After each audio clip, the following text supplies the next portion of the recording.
Praise lord. దేవుని నామానికి మహిమ కలుగును గాక.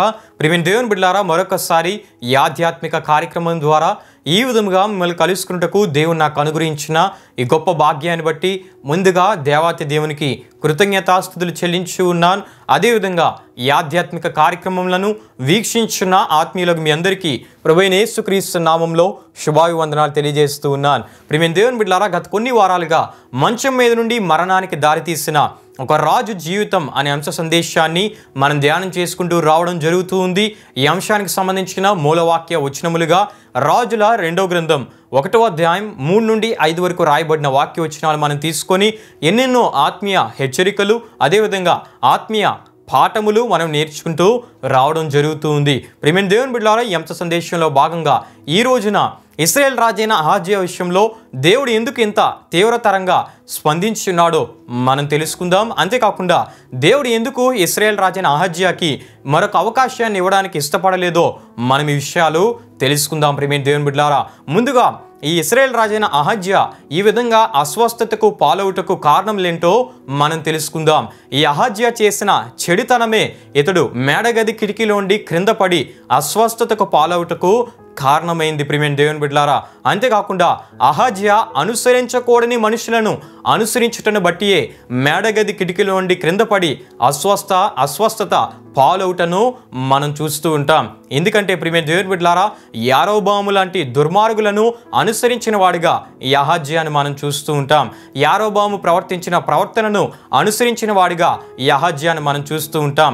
అటువంటి అనుసరించకూడని మనుషులను అనుసరించుటను బట్టే ఇతడు మేడగది కిటికీలో నుండి క్రింద పడి అస్వస్థత పాలవుటకు కారణముగా ఈ అహజ్యాను మనం చూస్తూ ఉంటాం. ప్రియమైన దేవుని బిడ్డలారా, ఈ విషయాలు మనకి రాజుల మొదటి గ్రంథము 22వ అధ్యాయం 51 నుండి 53 వరకు రాయబడి ఉన్న వాక్య వచనాల ద్వారా మనకి తెలియపరచబడుతుంది. ప్రియమైన దేవుని బిడ్డలారా, అంతేకాకుండా ఇంకా ఇతడు ఇటువంటి వాడో మీరు బాగా తెలుసుకోవాలంటే రాజుల మొదటి గ్రంథము 22వ అధ్యాయం 48, 49లోని, అదేవిధంగా రాజుల 2వ గ్రంథం 1వ అధ్యాయం 1వ వచనంలో రాయబడి ఉన్న వాక్య వచనాల ద్వారా మీకు తెలియపరచబడుతుంది. ప్రియమైన దేవుని బిడ్డలారా, ఇలాంటి వారి ఇంటి మీదకి, ఇలాంటి క్రియల గల వారి ఇంటి మీదకి ఏమి వచ్చినని దేవుని వాక్యం సెలవిస్తుందంటే, ప్రియమైన దేవుని బిడ్డలారా, సామెతల గ్రంథం 3వ అధ్యాయం 33వ వచనంలో మనం చూస్తే భక్తిహీనుల ఇంటి మీదకి యెహోవా శాపం వచ్చినని మనం చూస్తూ ఉంటాం. అంతేకాకుండా 1వ కీర్తన 6వ చరణంలో మనం చూసినట్లయితే దుష్టుల మార్గము నాశనమునకు నడుపును అని మనం చూస్తూ ఉంటాం. ఆమోసు గ్రంథము 5వ అధ్యాయం 19వ వచనంలో మనం చూసినట్లయితే ఒకడు సింహము నొద్ద నుండి తప్పించుకొనగా ఎలుగుబంటి ఎదురైనట్టు వాడి ఇంటిలోనికి పోయి గోడ మీద చేయివేయగా పాము వాణ్ణి కరిచినట్టు ఆ దినముండును అని మనం చూస్తూ ఉంటాం. ఇలాంటి పరిస్థితులు ఆనాడు అహజ్యాకు ఎదురై మొత్తబడగా, ఒకవేళ అహజ్యా లాంటి క్రియలు మనము కూడా చేస్తే, మనము కూడా ఆశ్రయింపకూడని వాటిని ఆశ్రయిస్తే మన పరిస్థితులు కూడా అహజ్యా రాజు వలె ఉండునని మనం మర్చిపోకూడదు. ఆమోసు గ్రంథం 5వ అధ్యాయం 4 నుండి 12 వరకు రాయబడిన వాక్య వచనాలు మీరు చదివినట్లయితే మీకు మరికొన్ని విషయాలు తెలియజేయబడతాయి. ఇర్మియా గ్రంథం 9వ అధ్యాయం 21వ వచనంలో మనం చూస్తే వారిని నాశనము చేయుటకై మరణము మన కిటికీలను ఎక్కుచున్నది, మన నగరులలో ప్రవేశించుచున్నది అని మనం చూస్తూ ఉంటాం.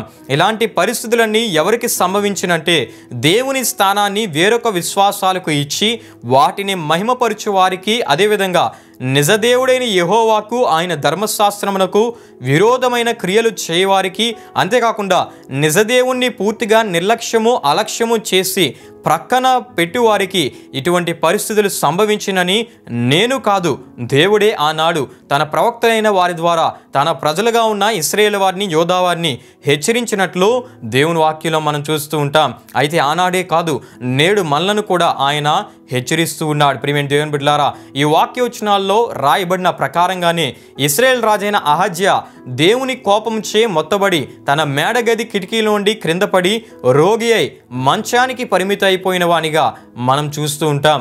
హోషేయ గ్రంథం 14వ అధ్యాయం 1వ వచనంలో మనం చూసినట్లయితే ఇశ్రాయేలు నీ పాపము చేత నీవు కూలితివి గనుక నీ దేవుడైన యెహోవా తట్టుకు తిరుగుము అని మనం చూస్తూ ఉంటాం. అంటే పాపాల చేత కూలిన వారు పశ్చాత్తాప హృదయాలతో దేవుని వైపు తిరగాలి.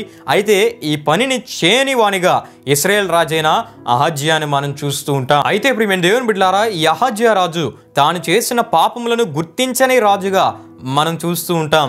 తాను అస్వస్థత పాలవుటకు తాను చేసిన దేవునికి విరోధమైన క్రియలే కారణంగా గ్రహించక, గుర్తించక, పశ్చాత్తాపపడక, ఇశ్రాయేలు దేవుని ప్రవక్తల దగ్గర విచారణ చేయక, ఎక్కడ విచారణ చేయమని తన దూతలను పంపి ఉన్నాడంటే ఫిలిస్తియా నగరమైన ఎక్రోనుకు పంపి వారు పూజించే వారి దేవత అయిన బయల్జెబూబు నద్ద, అనగా ఈగల దేవుడు అనే అర్థం వచ్చే వారి విశ్వాస దేవత దగ్గర విచారణ చేయమని ఒక ఇశ్రాయేలు ప్రజగా రాజుగా ఉన్న అహజ్యా తన మనుషులను పంపగా, అహజ్యా పంపిన మనుషులు మార్గ మధ్యలో ఉండగానే దేవుడు తన ప్రవక్త అయిన ఏలియాను వారి యొద్దకు వెళ్ళి ఈ విధంగా తెలియజేయమని చెప్పగా, అదేవిధంగా ఏలియా ప్రవక్త ద్వారా దేవుడు చెప్పిన మాటలను అహజ్యా రాజు పంపిన మనుషులకు ఏలియా చెప్పినట్లు మనం చూస్తూ ఉంటాం. హల్లెలూయా, హల్లెలూయా.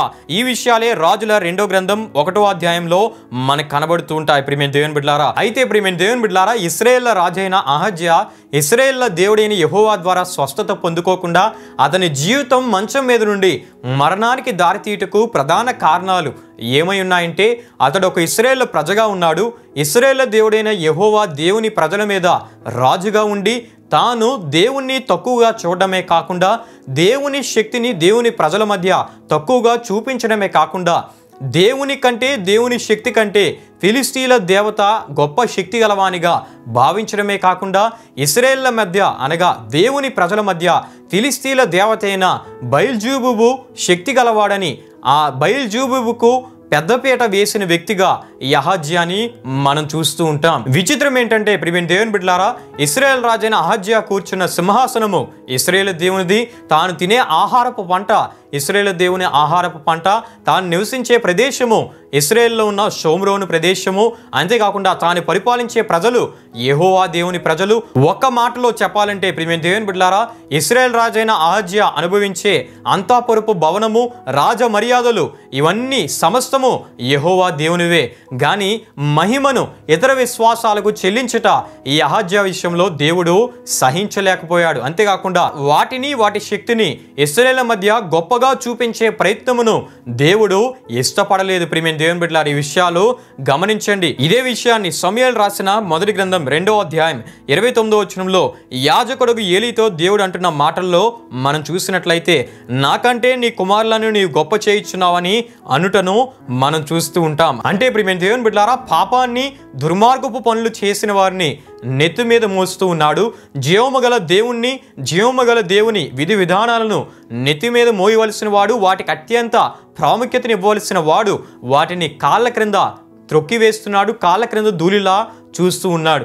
ఇదే పనిని అహజ్యా చేయటను బట్టి మంచం మీదకి ఎక్కిన వాడు ఆ మంచం మీద నుండి దిగి రాకుండా, స్వస్థత పొందకుండా, స్వస్థపరచబడకుండా అక్కడనే మరణించిన వానిగా మనం చూస్తూ ఉంటాం. అయితే ప్రియమైన దేవుని బిడ్డలారా, మంచం మీద నుండి మరణానికి దారితీయు జీవితాలు ఎటువంటి జీవితాలు అయి ఉన్నాయని దేవుని వాక్యం తెలియజేస్తుందంటే, మారు మనసు పొందనొల్లని జీవితాలు గలవారే మంచం మీద నుండి మరణం వైపునకు దారితీయు జీవితాలు అయి ఉన్నాయని ప్రకటన గ్రంథం 2వ అధ్యాయం 20 నుండి 23 వరకు రాయబడిన వాక్యవచనాల్లోను, సామెతల గ్రంథము 7వ అధ్యాయం 16వ వచనంలో, మీకా గ్రంథం 2వ అధ్యాయం 1వ వచనంలో, 36వ కీర్తన 4 నుండి 12 వరకు రాయబడిన చరణ భాగంలో, యోబు గ్రంథం 33వ అధ్యాయం 19వ వచనంలో ఈ వచ్చిన భాగములన్నిటిలో రాయబడిన విషయాల ద్వారా మంచం మీద నుండి మరణానికి అస్వస్థతలు పాలై జీవితాలు ఎటువంటి జీవితాలో మీకు తెలియపరచబడతాయి. ప్రియమైన దేవుని బిడ్డలారా, అయితే ఇశ్రాయేల్ రాజైన అహజ్యా మంచం మీదకి అస్వస్థత పాలై ఎక్కి మరలా సాధారణ ఆరోగ్య స్థితిని పొందకుండా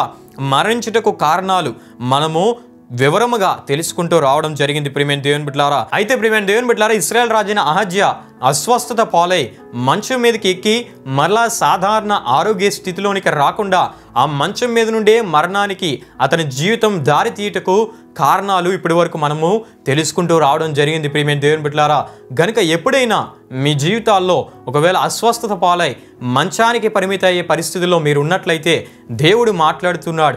వెనువెంటనే మీరు విడుదల పొంది జనజీవన స్రవంతిలో మీరు ముందుకు కొనసాగుతూ ఆరోగ్యకరమైన పరిస్థితిని దేవుని ద్వారా మీరు పొందుకోవాలంటే అహజ్యా వంటి స్థితికి స్వస్తి చెప్పి హిజ్కియా లాంటి ఆత్మీయ స్థితిని మీరు కలిగి ఉన్నట్లయితే దేవుని ద్వారా మంచి ఆరోగ్య స్థితిని, దేవుని ద్వారా స్వస్థతను, దేవుని ద్వారా అద్భుతమైన ఆయుష్ను మీరు పొందుకోగలరు, అనుభవించగలరు. ప్రియమైన దేవుని బిడ్డలారా, ఇదియే మంచం మీద నుండి మరణానికి దారి తీయు ఒక రాజు జీవితం అనే అంశ సందేశమై ఉన్నది. ప్రియమైన దేవుని బిడ్డలారా, ఈ వారంతో ఈ ఆత్మీయ సందేశాన్ని మనం ముగించుకోవడం జరిగింది. వచ్చే వారం మరొక నూతనమైన అంశాన్ని మనం ధ్యానం చేసుకుని పోతున్నాం. ఈ అంశ సందేశంలను మీరు వీక్షించడమే కాకుండా అనేకులకు మీ ఆత్మీయులకు కూడా పరిచయం చేయవలసిందిగా ప్రభు సేవకునిగా నేను కోరుచు ఈ మాటలు ముగిస్తున్నాను. ఈ కార్యక్రమాన్ని ముగింపు ప్రార్థనతో మనం ముగించుకుందాం. ప్రార్థన చేసుకుందాం. మహిమా స్వరూపైన మా ప్రభువా, జీవాధిపతి అని యేసయ్యా, నీ ఘనమైన నామమునకు మహిమ ఘనత ప్రభావములు చెల్లిస్తున్నాం తండ్రి. దేవ, ఈ అంశ సందేశం ద్వారా